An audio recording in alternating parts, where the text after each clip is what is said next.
नमस्कार। आकाशवाणी जयपुर अजमेर से प्रस्तुत हैं प्रादेशिक समाचार।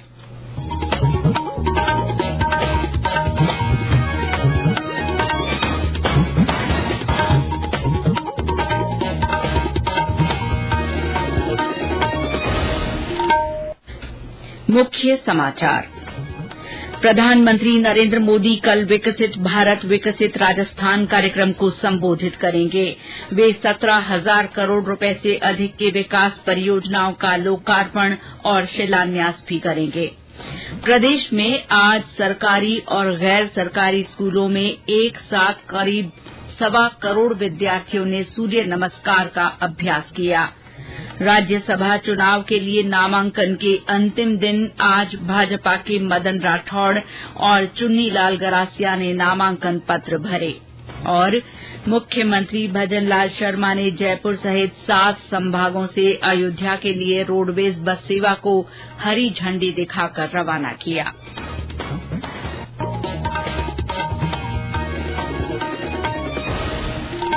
समाचारों के साथ मैं शीला चावला और अब समाचार विस्तार से। प्रधानमंत्री नरेंद्र मोदी कल वीडियो कॉन्फ्रेंस के माध्यम से विकसित भारत विकसित राजस्थान कार्यक्रम को संबोधित करेंगे।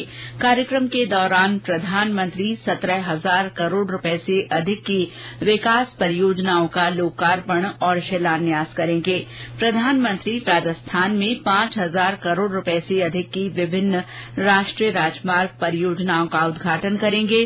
श्री मोदी 8 लेन के दिल्ली मुंबई ग्रीनफील्ड एक्सप्रेसवे के 3 खंडों का उद्घाटन करेंगे। श्री मोदी देबारी में राष्ट्रीय राजमार्ग 48 के चित्तौड़गढ़ उदयपुर राजमार्ग खंड को, काया गांव में राष्ट्रीय राजमार्ग 48 के उदयपुर शामलाजी खंड से जोड़ने वाले 6 लेन के ग्रीनफील्ड उदयपुर बाईपास का भी उद्घाटन करेंगे।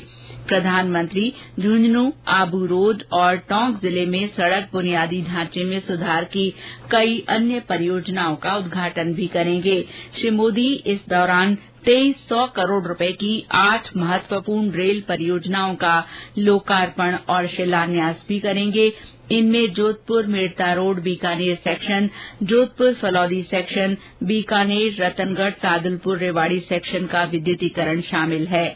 कल का दिन राजस्थान में नवीकरणीय ऊर्जा के क्षेत्र के लिए भी उस वक्त अहम बन जाएगा जब प्रधानमंत्री प्रदेश की 5,300 करोड़ रुपए की सौर परियोजनाओं का लोकार्पण और शिलान्यास करेंगे। इनमें 300 मेगावाट का बरसिंहसर सौर प्रोजेक्ट भी शामिल है। श्री मोदी इसके साथ ही 2100 करोड़ रुपए की बिजली प्रसारण परियोजनाएं भी राष्ट्र को समर्पित करेंगे। इनके अलावा प्रधानमंत्री 2400 करोड़ रुपए के जल जीवन मिशन कार्यों की आधारशिला रखेंगे और जोधपुर के इंडियन ऑयल के एलपीजी बॉटलिंग प्लांट को देश को समर्पित करेंगे।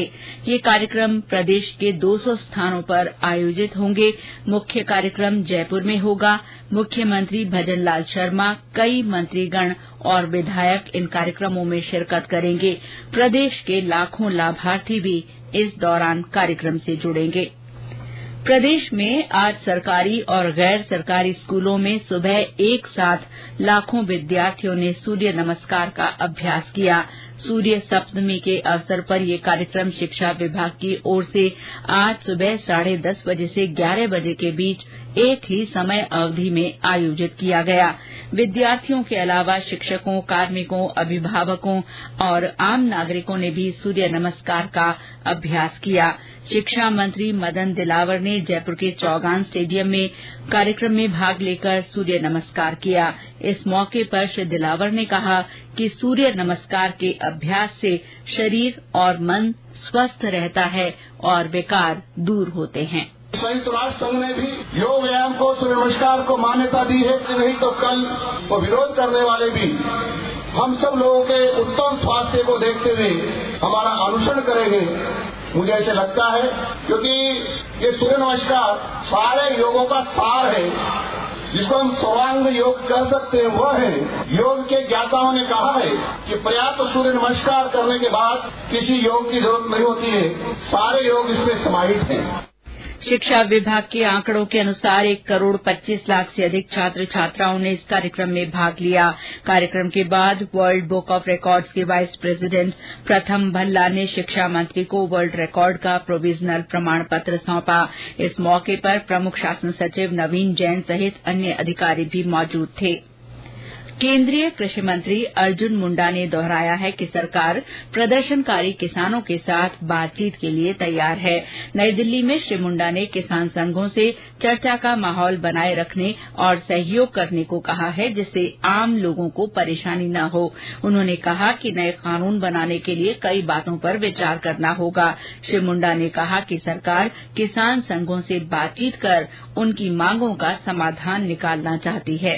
जो भी अपनी बातों को रचनात्मक सकारात्मक सोच के साथ रखना चाहता है रखे और हम समाधान ढूंढे। तो सबसे बातचीत की, कई लोगों ने इन सारे विषयों पर अपनी सहमति दी कि हाँ ये सरकार ठीक कर रही है। तब वो भी इस बात को मानते हैं कि किसान संगठनों के जो प्रतिनिधि होने चाहिए उन्हें नाम नहीं दिया।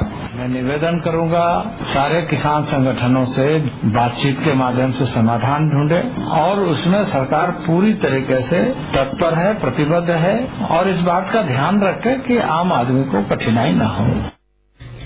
इस बीच प्रदेश में किसान आंदोलन के कारण पंजाब हरियाणा से लगते जिलों में रेल और सड़क यातायात प्रभावित हो रहा है। गंगानगर बठिंडा के बीच रेल सेवा आज बंद रही। कई क्षेत्रों में बैरिकेडिंग के कारण रोडवेज बसों का संचालन भी प्रभावित हुआ है। राज्यसभा चुनाव के लिए नामांकन दाखिल करने के अंतिम दिन आज भाजपा के उम्मीदवार मदन राठौड़ और चुन्नीलाल गरासिया ने अपने नामजदगी के पर्चे भरे। दोनों नेता पार्टी के वरिष्ठ नेताओं के साथ नामांकन पत्र जमा कराने के लिए रिटर्निंग अधिकारी के कार्यालय पहुंचे। इस दौरान मुख्यमंत्री भजनलाल शर्मा, पूर्व मुख्यमंत्री वसुंधरा राजे, उप मुख्यमंत्री डॉ प्रेमचंद बैरवा और दिया कुमारी तथा पार्टी प्रदेश अध्यक्ष सीपी जोशी सहित कई जनप्रतिनिधि मौजूद रहे। गौरतलब है कि प्रदेश से राज्यसभा की 3 सीटों के लिए चुनाव होने हैं। कांग्रेस ने 1 सीट पर पार्टी की वरिष्ठ नेता सोनिया गांधी को अपना प्रत्याशी बनाया है।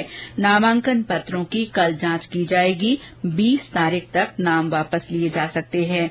मतदान 27 फरवरी को होगा और उसी दिन शाम को मतगणना होगी।